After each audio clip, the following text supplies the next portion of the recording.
Notaire, même si je n'oublie pas que je suis également dirigeant fédéral du Parti Socialiste et que la liste que tu conduis est une liste d'union, mais ça va au-delà parce qu'une élection municipale, pour moi, et je pense que c'est une conception qui est partagée, c'est une élection locale avec le choix d'un maire, le choix d'une équipe, l'appréciation d'un bilan et la confrontation des projets.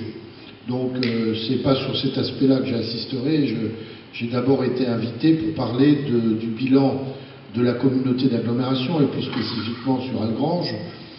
C'est important parce que pour la première fois, sur un même bulletin, les gens vont élire des conseillers municipaux, mais aussi des conseillers communautaires, alors qu'avant ça passait par les conseillers municipaux, ce qui va d'ailleurs donner un fonctionnement assez différent, avec un pluralisme renforcé, peut-être parfois des débats moins consensuels, plus difficiles, mais je souhaite en tout cas que, quels que soient les gens qui sont autour de la table, on puisse, comme on l'a fait entre 2008 et 2014, faire progresser les dossiers dans la vallée de la Fensch et travailler dans le sens de l'intérêt général, et pas seulement dans la vallée de la Fensch, parce qu'on a aussi montré sur l'ensemble du Nord-Mosellan, j'en dirai un mot si tu me le permets, par rapport au SCOT, par rapport à où d'ailleurs tu es vice-président, où on a essayé de surmonter, y compris les oppositions politiques, pour avancer sur un certain nombre de grands dossiers qui ne sont pas sur le territoire d'une commune, mais qui ont un impact.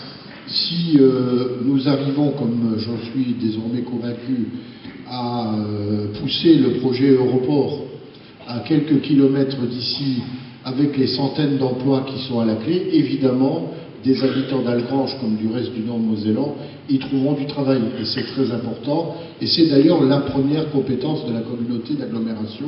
Quand il y a des emplois qui se créent sur nos zones d'activité, quand on réalise un certain nombre d'aménagements et qui ont des impacts sur l'emploi, tout le monde est concerné dans toutes les communes. Et je crois que tu as bien fait aussi de souligner que la communauté d'agglomération n'est pas une tirelire, ce n'est pas une structure qui amène des subventions, c'est une structure qui soutient des projets et qui porte des projets. Donc je ne donnerai pas tous les détails, mais je peux répondre bien entendu à des questions. Un investissement important réalisé par la communauté au cours de ce mandat, presque 3,4 millions d'euros.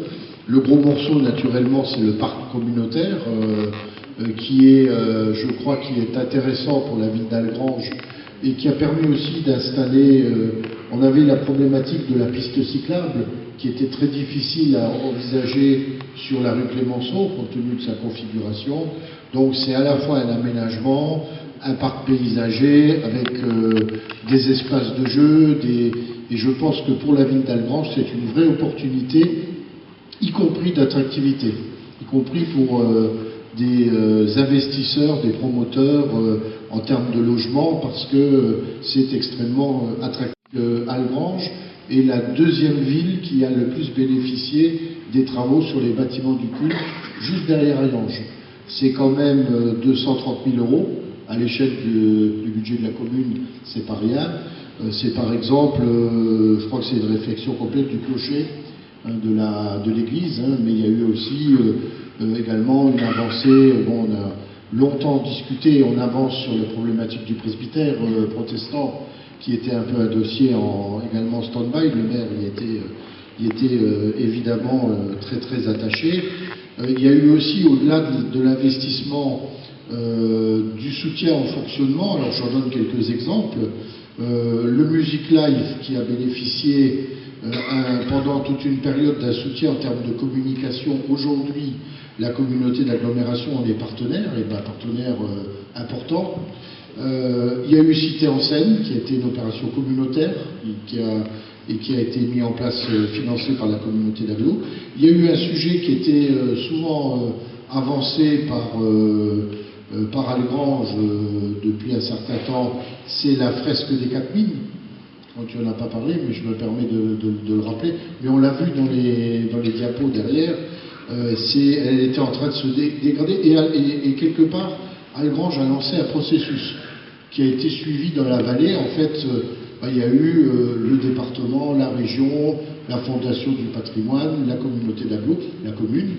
Tous ces partenaires se sont réunis pour permettre la réfection je crois que c'est une des plus grandes fresques d'Europe, hein, en longueur, et du coup ça a suivi, Florange a suivi, Famec l'a fait également, et donc on a une sorte de circuit des fresques gravats de la vallée, et c'était important de le faire. Bon, c'est 10 000 €, mais c'est un symbole important pour une ville où le passé minier reste extrêmement présent.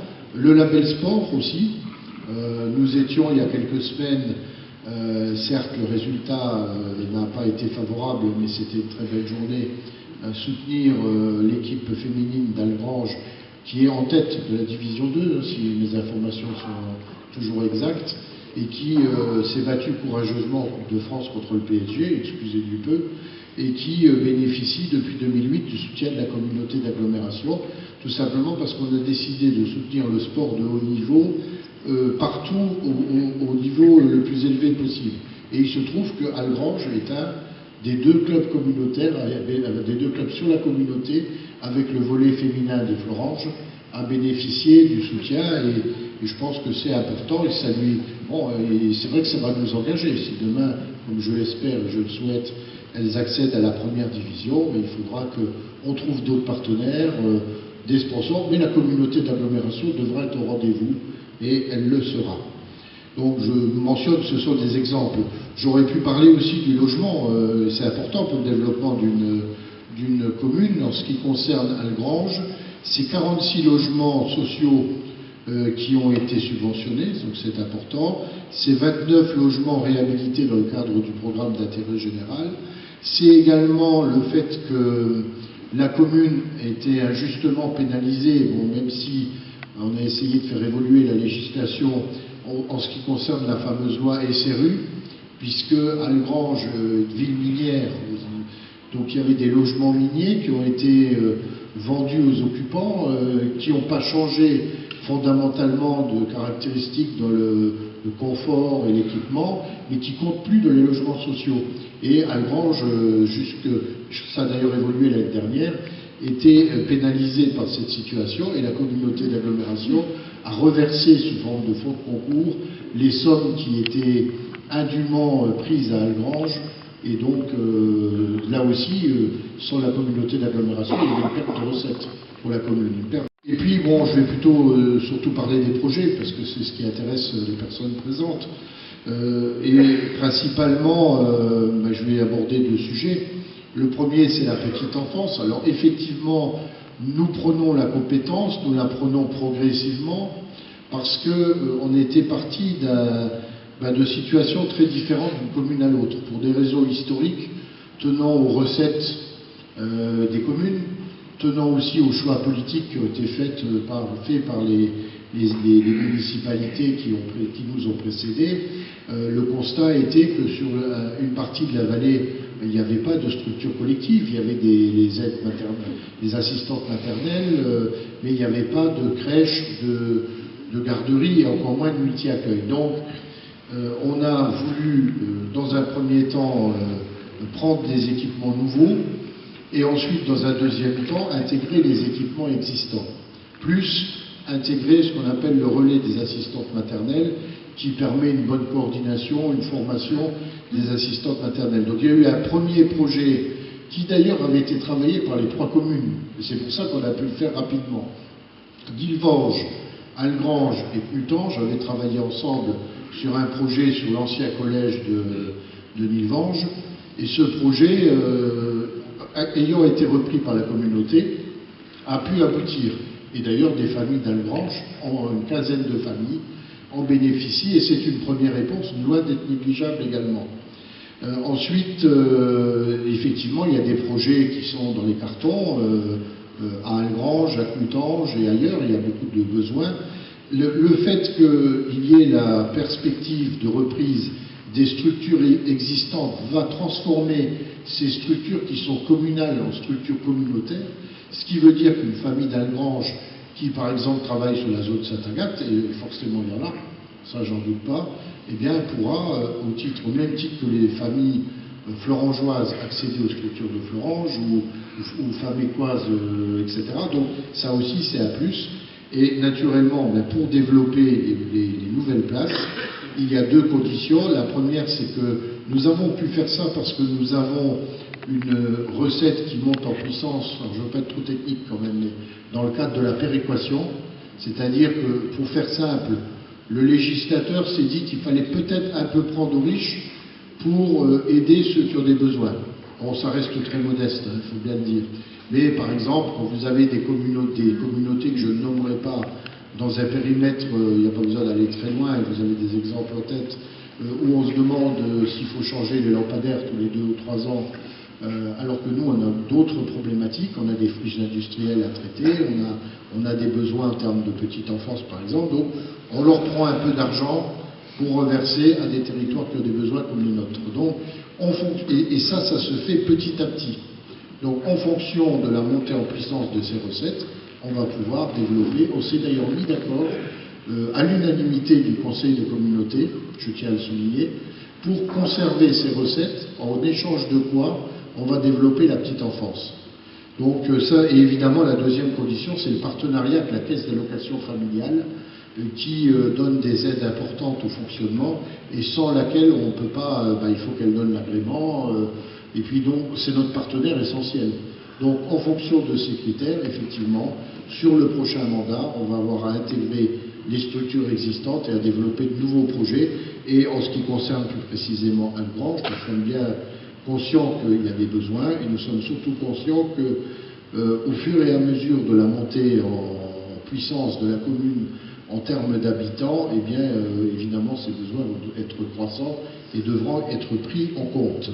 Je voudrais maintenant aborder un second point, c'est celui de la ZAC de la paix, dossier effectivement qu'on a trouvé sur notre table en arrivant, et sur lequel il a fallu réajuster les choses.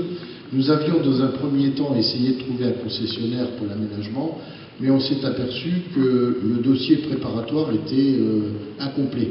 Ce n'est pas du fait du maire actuel ni du président, il y avait un certain nombre de choses qui avaient été faites.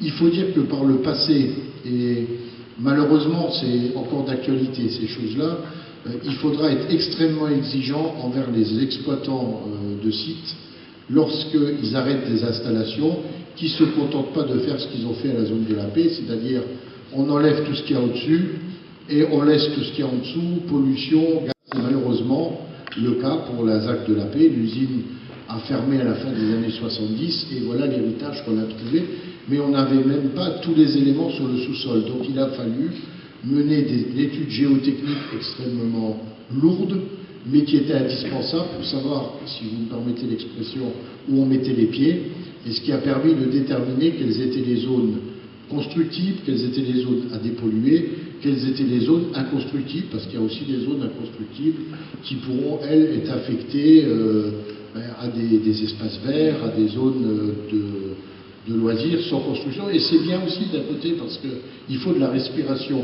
sur un projet d'aménagement comme celui-là. Et le contexte est favorable, bien évidemment, 500 logements, ça ne peut pas se faire en 1 an, 2 ou 3. Il y aura une progressivité. D'abord parce que, pour la commune, parce qu'une commune comme Algrange, qui est de l'ordre de 6500 habitants, si ma mémoire est bonne, 500 logements, potentiellement, ça peut faire 1500 habitants de plus facilement. Donc ça, on n'imagine pas que ça puisse se faire d'un coup. Mais on voit bien que ça pourra se faire par étapes. Ça pourra se faire sur un projet sur lequel on travaillera étroitement avec la ville, et sur un projet de mixité sociale également, avec du logement locatif, des immeubles privés, des lotissements et des pavillons, avec donc vraiment les différents besoins. Algrange a l'avantage d'être bien placé, très proximité de l'autoroute A31, donc avec le développement du frontalier, du travail au Luxembourg, il y a cette attractivité. Les équipements de la ville peuvent absorber dans un premier temps la croissance de population, même si dans un second temps il faudra des équipements collectifs, et en particulier en reparlant de la petite enfance, mais également du point de vue maternel, voire élémentaire. Mais il y a des possibilités d'ouvrir des classes à Algrange, le maire l'a dit tout à l'heure.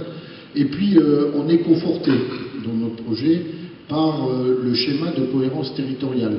voté récemment à l'unanimité.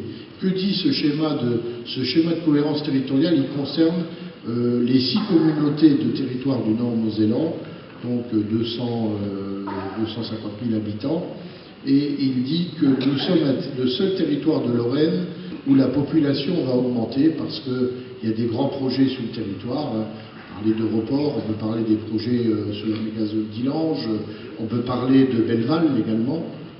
Et donc, les perspectives, tous les experts qui ont travaillé sur le sujet nous disent que dans les 20 ans qui viennent, à peu près 15-20 ans, il y aura sur le Nord-Mosellan 35 000 logements, habitants et 25 000 logements supplémentaires. Ce qui veut dire que les 500 logements prévus sur le banc d'Algrange, sur la ZAC de la Paix, sont une contribution importante et donc qui permettront aussi de mobiliser des partenaires, d'autant plus que le SCOT a également mis une autre exigence, c'est de consommer le moins d'espace agricole possible. C'est ce qu'on appelle le Grenelle de l'environnement. Donc autrement dit, un projet qui se situe sur une friche industrielle et qui va être requalifié est un projet qui répond parfaitement et aux exigences du Grenelle et aux prescriptions du SCOT. Alors pour que ce projet puisse se faire effectivement, donc il a fallu cette étude géotechnique, la mise en sécurité également du site, et puis il y avait ce problème des gens du voyage devenus sédentaires. Bon, ça vient du fait aussi que les prédécesseurs, très courageusement, moi je veux saluer leur courage, avaient ouvert une aire d'accueil, mais la gestion de cette aire avait fait que les personnes qui étaient venues sur l'aire, finalement, s'étaient sédentarisées, et du coup, ça empêchait, et ça empêche, le développement de la zone. Donc, on a dans un premier temps cherché à répartir ces populations sur les communes, et il y avait la volonté de ces populations, qui méritent aussi le respect, de rester ensemble et d'être sur un habitat adapté. Et donc on a pris la décision, ça a pris du temps parce qu'il a fallu aussi négocier avec le syndicat des eaux, avec le CEAF, de racheter des terrains donc, dans un quartier de Florange qui est Maisonneuve, sur un projet qui est de qualité, seulement j'y tenais aussi, de qualité du point de vue architectural, de qualité du point de vue social au niveau de l'accompagnement, c'est 18 de façon à non pas transférer parce qu'ils sont d'accord avec le projet, hein, c'est pas de la déportation, on traite ces personnes avec le respect qu'on leur doit et il s'agit de créer des conditions pour leur intégration en respectant les particularités de leur mode de vie, et donc ça permettra évidemment ce développement de ce projet, de ce très beau projet sur la ZAC de la Paix, qui fait que si on revient à la même période dans 6 ans, on n'aura pas du tout les mêmes chiffres sur Algrange, même s'il faudra passer par un concessionnaire, il faudra passer également par du privé, c'est pas la collectivité, c'est pas la commune évidemment, c'est même pas la communauté d'agglo qui peuvent financer tout ça, mais on sait très bien que pour que ça se fasse, il faudra de l'argent public aussi. De toute façon, il faudra aussi un contrôle public, un contrôle des élus de la commune, d'abord, c'est chez eux, c'est votre territoire, et un contrôle du conseil de communauté. Et puis, pour conclure, Patrick, parce que j'ai peut-être été un peu long, mais c'est important, je pense, ces sujets, ce sont des sujets d'avenir. Lorsque j'ai été élu président de la communauté, et puis un peu avant de l'être, j'avais rencontré tous les maires de la vallée, dont Patrick Perron, et Patrick Perron m'avait porté le sentiment qu'il avait ressenti au cours de la campagne 2008, c'était qu'une partie du territoire ne se sentait pas concernée ou se sentait insuffisamment concernée par le projet communautaire, parce que, à tort ou à raison, beaucoup de choses se passaient sur un secteur de la vallée. C'est vrai que la Moselle n'est pas ici, c'est vrai que les zones d'activité, Sainte-Agathe-la-Fêtière, c'est pas ici, le parc du Haut-Fourneau, etc. Enfin, je peux multiplier les exemples. Et donc, il y avait ce sentiment. Je dis encore une fois, à tort ou à raison. Moi, je me suis efforcé au cours de ce mandat, et je pense que chacun de mes collègues maires, quelle que soit sa sensibilité proche ou lointaine de la mienne, reconnaîtront qu'il y a eu cet effort qui a été fait et d'une volonté de développement harmonieux du territoire, c'est-à-dire que chaque commune puisse avoir des réalisations communautaires et que chaque commune se sente concernée et motivée par le projet communautaire qui, encore une fois, n'est pas du saupoudrage de crédit en gros, c'est pas la chasse aux œufs de Pâques ou aux subventions, mais c'est du gagnant-gagnant. Et il faudra d'ailleurs qu'on continue dans ce sens-là, dans la mesure aussi où on est dans des temps difficiles, hein, il ne faut pas se le cacher, au niveau des concours aux collectivités. C'est pas parce que j'ai des engagements que je ne dis pas les choses non plus. Et on sait aussi qu'il va falloir qu'on travaille ensemble, les communes et la communauté, qu'on mutualise, c'est-à-dire qu'on cherche à faire des économies d'échelle, tout en préservant les compétences de la commune. Je suis le mandat auquel je suis le plus attaché et pour lequel je me bats aujourd'hui, c'est le mandat de maire, mais naturellement, on aurait tendance à dire que la commune, c'est ma patrie, et la communauté, c'est mon avenir. Et c'est un peu le message que j'essaie de délivrer aussi ce soir, en répondant à l'invitation du maire de la Roche. Merci.